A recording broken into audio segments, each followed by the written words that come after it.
In the US, somebody has a heart attack every 40 seconds. And just as an unhealthy diet can help contribute to a heart attack, a healthy diet can help prevent it. That's what we're going to be talking about here today. Hi, I am the weight loss champion, Chuck Carroll. Welcome to the Exam Room Live, brought to you by the Physicians Committee.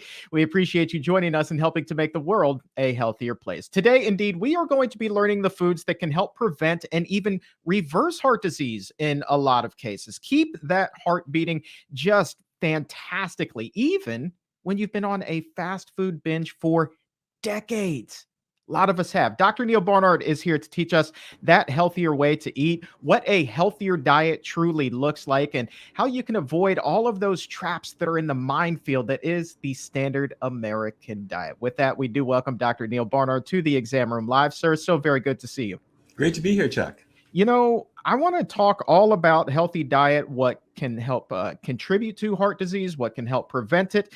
And I also want to give the exam roomies who are joining us live the opportunity to ask you some questions here today. So if you have a question for Dr. Barnard, go ahead, post that in the comment or in the chat. We're going to open up the doctor's mailbag and get to as many as we possibly can here on the show today. So don't be shy about asking a question. Dr. Barnard, let's start with this. I was pulling some stats before the show and found that somebody will die from cardiovascular disease every 34 seconds. That's almost 700,000 people every single year, and 800,000 people will have a heart attack. So how many of these cases can be prevented? The vast, what an important question, Chuck. The vast majority can be prevented. And what really is troubling is if you could look inside the hearts of kids in high school, you start to see the beginnings of artery disease in those kids at this very early age. They're not going to have a heart attack when they're 18 or 20, but the process has begun. It's sort of like if a kid starts smoking at 12 or 14 years of age, they're not going to get lung cancer right away, but it'll happen later. So the process is there. But the good news is that it's largely related to what I'm going to call environmental issues, the environment of your plate, what you're eating, and also the environment of whether you're having cigarettes. Those are really the big drivers of it. And the good news is that we can control those. I want to pull up a video of what a clogged artery actually looks like. This is a pretty good, accurate representation. What did you say? Yeah, exactly. So what actually is going on here? What is that little deposit that seems to be stuck to the bottom? Okay. We have arteries that go to all the parts of our body. You have arteries that go to your brain to give oxygen and nutrients to your brain, but you also have them going to your heart. And they're called coronary arteries. They got that name because they crown the heart. They go on the upper surface of the heart. And so somebody called them coronary arteries. All it means is that these are little arteries that are giving oxygen to your heart muscle. And over time, let's say I've been eating some chicken and fish and beef and eggs and dairy products. These are animal products. They've got cholesterol in the food. And those cholesterol particles end up in my blood. They irritate the artery wall, and the artery wall forms what looks like just what you showed in the video. It looks kind of like almost, what could you call it? Sort of a growing scar or a blister. It's this growth. The technical term is an atherosclerotic plaque, but it's in the artery wall, and it's cutting off the opening of the coronary artery, so less blood gets through. And the bad thing is, at some point that blister is going to break. It pops open just like a blister can. When that happens, the blood around it will clot. And that's just like a cork in a bottle, and that stops blood flow. So the whole part of the heart that was getting oxygen from that one artery, it's got no oxygen anymore. You've got a matter of minutes before that heart muscle starts to die. And that's what we call a heart attack. The doctors call it a myocardial infarction, but it's a heart attack. It just means a chunk of the heart muscle has died. And that's the process that people have in store if we follow, unfortunately, the things that are common in our culture, which is meat eating and smoking. Yeah, that's scary stuff to look at there, to see that visualized, what's actually going on inside of a person's body there. And you just said the vast majority of these cases are preventable, but it was just this week that some new statistics, some projections were put out that looked at the trends on where we might be going in terms of our overall health.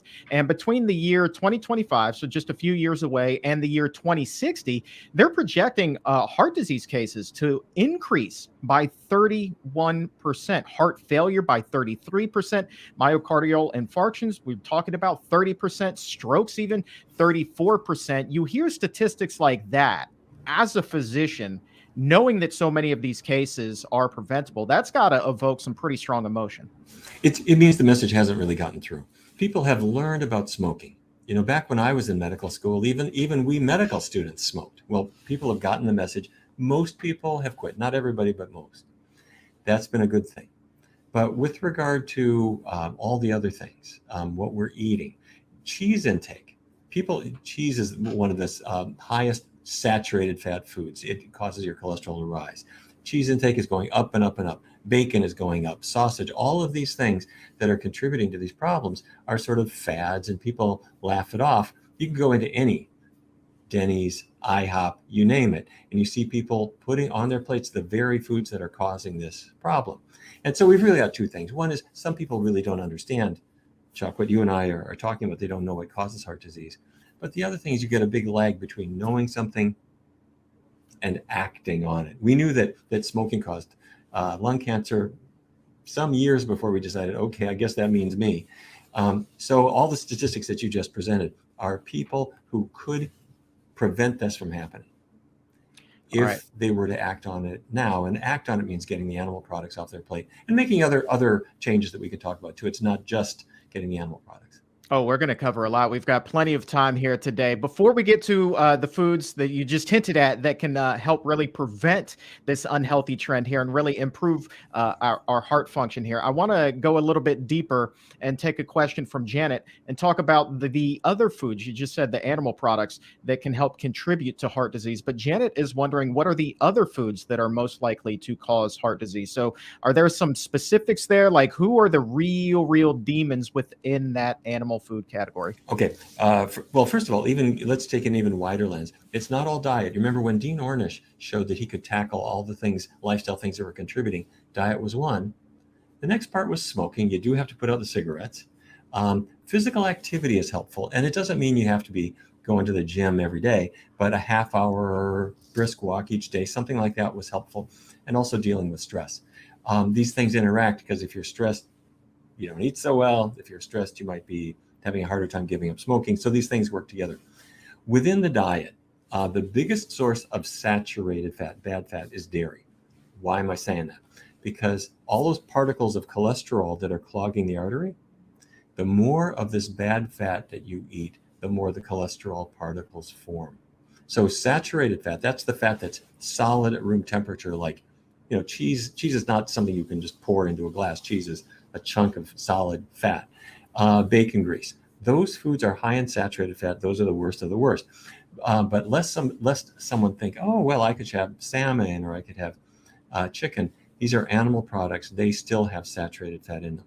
I'll give you a number. Beef fat is about 50% saturated fat and 50% other kinds of fat. For chicken, it puts that number down to about 30. So about 30% of the fat in chicken, even without the skin, is still that bad saturated fat. If it's olive oil, it's about 14%. So you see the idea. Chinook salmon, surprisingly high in saturated fat. People think, well, it's got omega-3. It does, but that's not most of it. It's also got the bad fat too. So animal products are a big problem. But let me raise an alarm here, Chuck. We talk to a lot of people who are going to plant-based diets. Great idea. But there are marketers trying to target these people with products that are less healthy, foods that have coconut oil in them or palm oil. Those are saturated fats too. So those are things that I would avoid completely. If you pick up a frozen pizza or some salad dressing or something like that, or peanut butter, look at the label. If it says palm oil or coconut oil, put it back on the shelf. Those are foods that are very high in saturated fat. They'll raise your cholesterol. That's interesting. And Baker has a question kind of along those lines. A smart person here wants to know, even though an avocado doesn't necessarily have cholesterol because it's a plant food, it still is high in fat. Is that something that may contribute to heart disease? Okay, we're giving out PhDs in nutrition today. That's great. Okay, you're thinking right. Avocados are a plant. They don't have cholesterol, but they do have a lot of fat. Almost all fruits are low fat. The avocado is an exception. Avocados and coconuts. The type of fat in an avocado is not as bad as the type of fat in dairy products or meat. It's mostly what we call monounsaturated. That's the kind that's in canola oil or olive oil. But there are substantial traces of saturated fat in there too. What does that mean? An avocado is less likely to raise your cholesterol than beef fat or chicken fat would be, but it will raise it more than it would if you just didn't have the avocado at all. So it's still part of the problem, but not as bad as the animal products.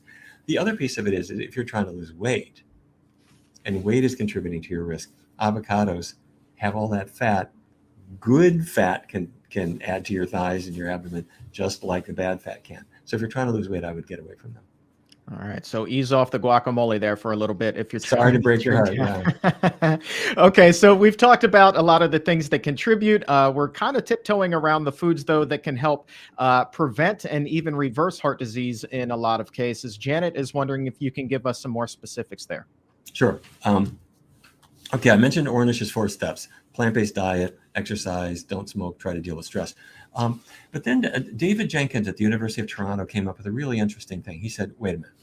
It's not just let's go vegan. That's good. Let's do that to get away from the animal products. But are there certain foods that have what I'm going to call special effects? And he developed a portfolio of foods that he found especially helpful. And among them are foods that are particularly high in soluble fiber. Oats, for example. If you stir up, well, let's say you pour some breakfast cereal and it's cornflakes or wheat flakes. They don't dissolve in the milk, or the almond milk, hopefully, or soy milk or whatever. They might get soggy, but they're still there.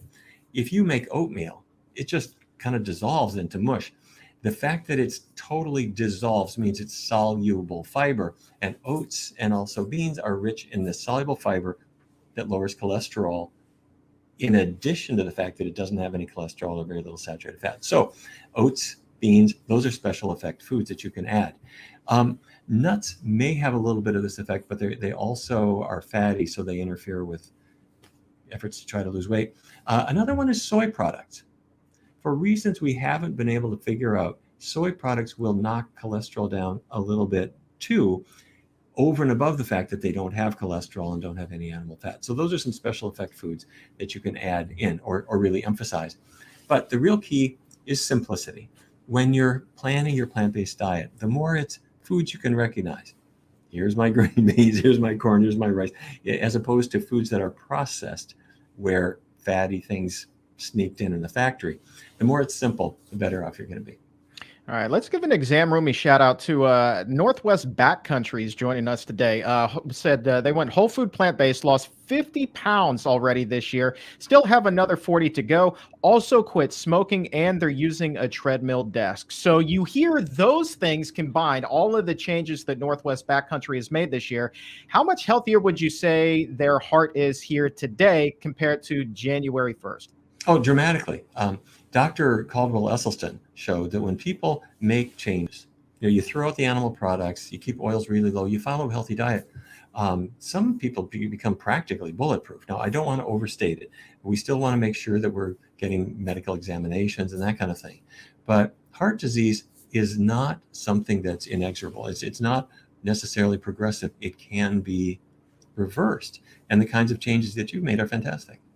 All right, Timmy's got a follow-up. We were talking about red meat versus chicken, and there being a little bit less fat in chicken compared to red meat. Timmy wants to know then, does that mean that red meat is more likely to contribute to heart disease than chicken? Yeah, I think you can say yes, but it's sort of like a cigarette without a filter. Is that worse than a cigarette with a filter? Yeah, I guess so, in theory. But believe me, cemeteries are filled with people who had heart attacks eating chicken. Chicken is not a health food. Chicken is a dead bird, just like beef is a dead cow. It is not asparagus, is my point. It has cholesterol. It's got saturated fat in it. It has no fiber. And this is where medicine, I think, really made a wrong turn. Back a generation ago, they said, well, if you've got heart disease, why not just switch from beef to chicken, take the skin off your chicken? And what they found was that didn't really lower cholesterol very much. And so then patients would go back to the doctor and say, I did what you said, but the diet was a failure. The doctor doesn't try a vegan diet, which has no cholesterol in it, because that will really knock the cholesterol out. Back in those days, the doctors would just give up. And they would say, well, I guess you need medicine. Let me put you on a medication. And once you're on a statin, doctors are very reluctant to stop it. The wrong turn we made was we used a diet that was too weak. Switching from beef to chicken, beef to fish doesn't really do it. And the real proof of this is with a Mediterranean diet. When researchers have tested a Mediterranean diet, which really is not a beefy diet, in fact, it's not even very dairy rich, a little bit of those, but mostly it's fish and vegetables and fruits, olive oil instead of butter. But those changes are halfway changes too. They haven't really gotten the animal products out. And with a Mediterranean diet, the risk of having a coronary event, a cardiovascular event, it's reduced some, but not dramatically. It's nothing like what Dr. Ornish achieved or what Dr. Esselstyn achieved. So a plant-based diet is really the diet of choice, and a Mediterranean diet is to call it a halfway measure, in my view, is generous. So here's an interesting question. When you're talking about the amount of fat that's in, again, going back to chicken here, I would assume that is just an analysis of a raw piece of chicken, right? But most people don't eat raw chicken. A lot of people, particularly in this country, eat fried chicken. So when you're frying something on top of the fat that the food already contains, what's the net effect there? Right. Well, first of all, if you ate it even just baked without adding any fat, you're still getting a lot of fat in it. Let's say I take some chicken. I throw away all the dark meat. I even throw away all the skin, and all I've got is some white meat chicken there. It's still 23% of its calories are fat, animal fat, even before you add any to it. But Chuck, your scenario, okay, wait a minute. If I throw that in the fryer, I batter it up, I throw it in the fryer, yeah, it adds a whole lot of fat to it. Now, the fryer grease, it may be saturated or it may be trans fats or whatever it is. In no case is it healthy. And same effect if you take a perfectly healthy potato, you chop that up, you make either French fries or potato chips, you fry those, suddenly that healthy potato, not so healthy anymore. That's right. In fact, a potato, it's really a very low calorie food until it comes out of the oven. And then the butter goes on and the sour cream and the cheese doodles and the bacon bits and all that stuff. and that's where the calories are. They're really in the toppings. Now with animal products is different, because the breading and the frying, that adds to the problems. But the animal products itself, they always have cholesterol. Cholesterol is actually a sort of a molecular hinge. The animal muscle in, say, a cow's muscle, the muscles allow them to move their legs around or move their tail. And the muscles have cholesterol particles in them. The cholesterol is a little bit of kind of a hinge in the muscle that helps the muscle fibers to be flexible, the cellular membranes to be flexible. And that's true in a chicken, the muscles that control a chicken's wings or a chicken's legs, or a fish. The fish is going to move their tail around. They're not plants. Plants don't use cholesterol. They don't have it. It's a different biology, but animals do. So if you're eating animal products, whether it's fish, chicken, beef, pork, anything, they've got cholesterol in them. Let's take a question from Janice. She's wondering if there have been any studies or any research done on the role that maybe refined sugar may play in contributing to heart disease, or is refined sugar kind of like that Trojan horse that you've referred to it as with diabetes? Yeah, I think it's a little bit mixed. Overall, I think sugar has been kind of a whipping boy, in that people want to blame it for issues. Oh, it was the sugar that's going to cause all these problems. So let me eat my grilled cheese sandwich. It's got to be the sugar that's the problem. Or you're eating chicken nuggets, but it's the sugar in the soda that causes weight gain. In that sense, the sugar was mostly an innocent bystander. However, there are a couple of issues. One is the Trojan horse that you mentioned. People remember the myth of the Trojan horse, and the horse was brought in inside the fort gates, and out came all the soldiers to do the damage. If you have a sugary cookie, the sugar lures you in, but all that butter or the shortening inside, that's going to be the part that fattens you up, really. Well, that's where the densest calories are. I don't mean to say the sugar is health food. but it's really just, it gives it the taste, and it's the fat inside that's the bigger problem. Now, one other thing, let's say a person eats a lot of sugar. At first, the sugar just goes to power your brain. I mean, glucose is what your brain uses as a fuel, so no big deal. It powers your muscles, it powers your other cells, so sugar in that sense is good. But if you consume much more than your body can actually use, your body stores it. And it'll first store it in a pretty good place. It'll store it in your muscles as glycogen, and it's there waiting for you to run your next marathon. It's put some glycogen in your liver, that's all good. But eventually the sugar can build up, and it'll your liver can take that sugar and say, I don't know what to do with this, I'll turn it into fat. And you can push fatty liver with a very high sugar intake. So bottom line, sugar is not the big issue for most people, but in excess, it can be a problem. Eleanor, brass tacks kind of a question here, wants to know, how effective is this healthy whole food plant-based diet compared to traditional treatments for heart disease? Oh, what a great question. Well, there are different kinds of traditional treatments, so maybe let's go through them. I already mentioned that a Mediterranean diet is attractive. People like the sound of it. You know, you have a glass of red wine at sunset. So it's an easy thing for doctors to prescribe to patients who try it. The problem is that first of all, people don't lose weight with it at all. Our team has put it to the test, and others have too. It just doesn't cause weight loss. Why? Because you're eating chicken and fish, fatty fish, olive oil. The calories just don't drop, and people don't lose weight like they do with the vegan diet.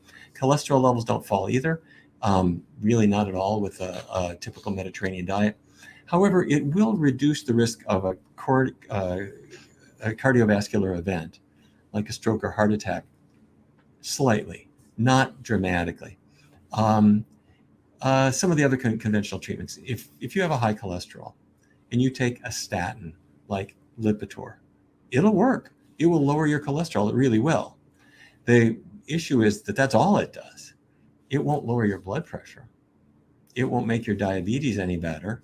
It won't help you lose weight. In fact, statins cause a slight increase in the risk of getting diabetes and a slight increase in body weight. So, you know, statins have a role, but it's not enough for us. Looking at the other end of the spectrum, what really works well? I mentioned Caldwell-Esselstyn, and he published a wonderful article in the Journal of Family Practice. He looked at 198 people who followed really simple steps: getting the animal products off your diet, keeping oils scrupulously low, having a lot of healthy natural foods, a lot of greens, broccoli and asparagus, and bringing them into your diet. Now, these aren't automatic for people, so they need a little bit of education, some support, but people can do it. What he found is that by and large, people did it. And among the people who did it, the risk of any kind of recurrent problem was less than 1%. So in other words, it is clearly the treatment of choice. Plant-based diet, get rid of the oils. If you do all that stuff and you still have a high cholesterol, your doctor could prescribe a statin if you feel that's important, but the foods are really where it's got to start. Oh, by the way, if let's say you're sitting in the exam room and the doctor's talking to you about surgery, you got blocked arteries, you need a coronary artery bypass graft. There are cases where that's essential. It's life-saving. However, within the first year, maybe 20, 25%, maybe up to 40% of bypasses fail. And by about 5 to 10 years, about half of them fail, which means you do the surgery again. So we have to think about the drivers of this, and the drivers of this are the things that are on our plates. Would I be correct in assuming here that such a high percentage of those surgeries fail because the patient is not making changes that would, prevent the calcification, the clogged arteries from building back up? Yes, Chuck, I got to tell you, it's heartbreaking. The patient might follow the doctor's advice and even follow the doctor's example. But when the patient wakes up from surgery, what arrives in the hospital is a tray of foods exactly like the foods that caused the heart disease in the first place. Hospitals are still serving bacon and sausage and meat, and a plant-based diet is increasingly available, but doctors, and many doctors are promoting it very much, but there are still many who are who are not. And there are many who still imagine that heart disease is something you got because you're old.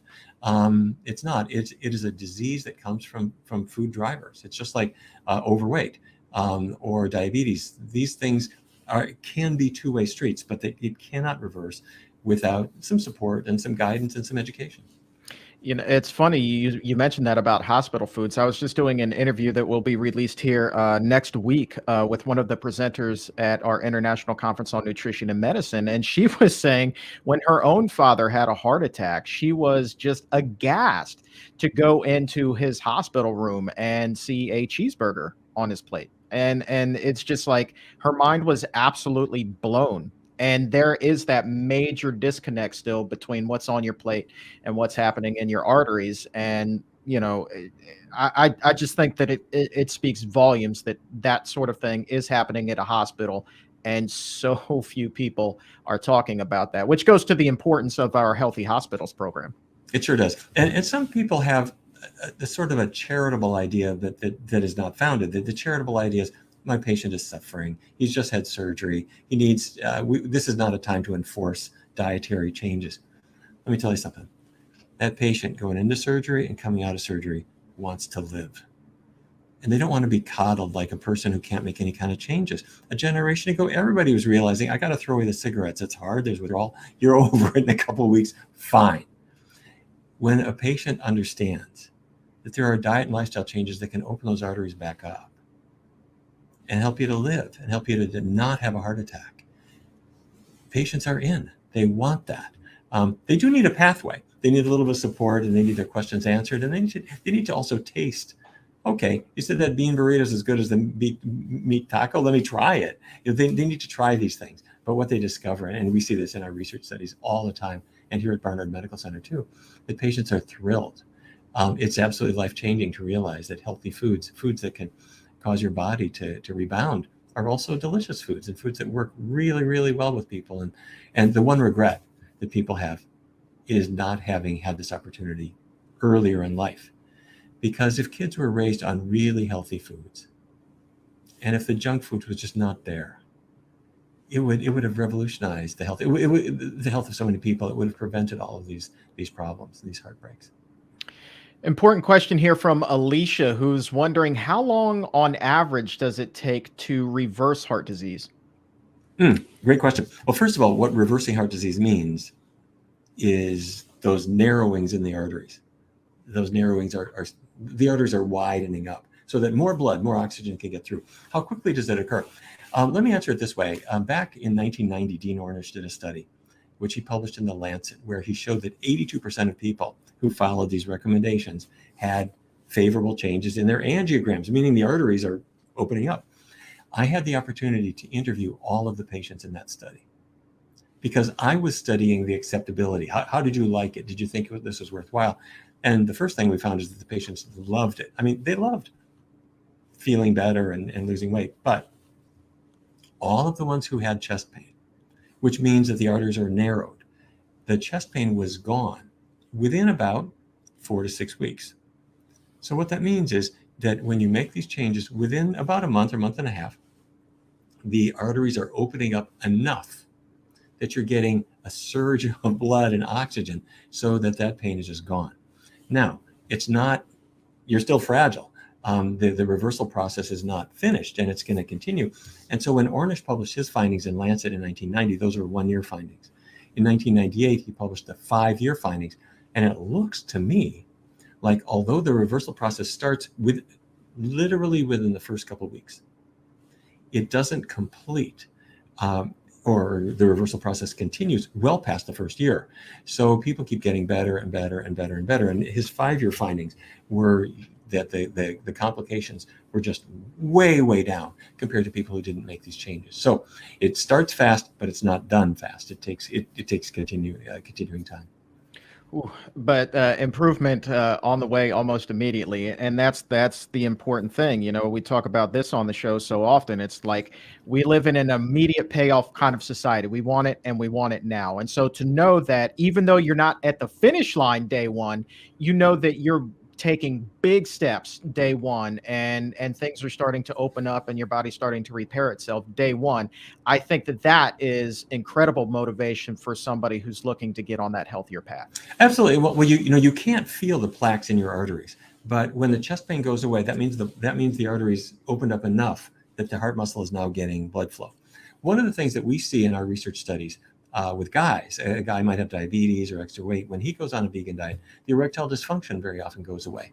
And the time frame for that is about 3 months, 4 months, something like that. So what that means is that the arteries in another part of his body are opening up enough that he's now getting good blood flow there.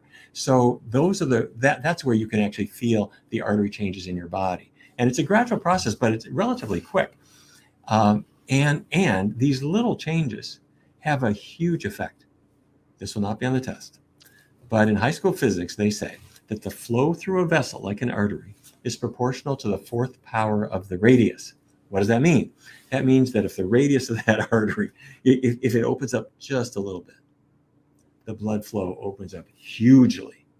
And if it closes down a little bit, it's the opposite. So a little bit of reversal goes a long way to making you feel better. We've used the term clogged arteries. Sophia is bringing another one to the table. She's talking about calcification of the arteries, and she's wondering whether that can be reversed. So I guess, can we start with what is artery calcification? Sure. You've got the artery blockage that we talked about. I described it as sort of a blister in the wall of the artery. What it really is the cholesterol particles have irritated the artery wall, and they're getting absorbed by white blood cells, and it's making this big mess. I'm going to call it a blister. But it's a mixture of fat and cholesterol and debris and some overgrowing muscle cells that are in there. And over time, that will go away or improve a lot with the diet and lifestyle changes. In the meanwhile, while you're still having your cheeseburger and this is progressing, calcification can occur. What that means is that calcium deposits form either in that inner layer of the artery or in the muscle layer right under it. And those can build up over time and they can narrow the artery.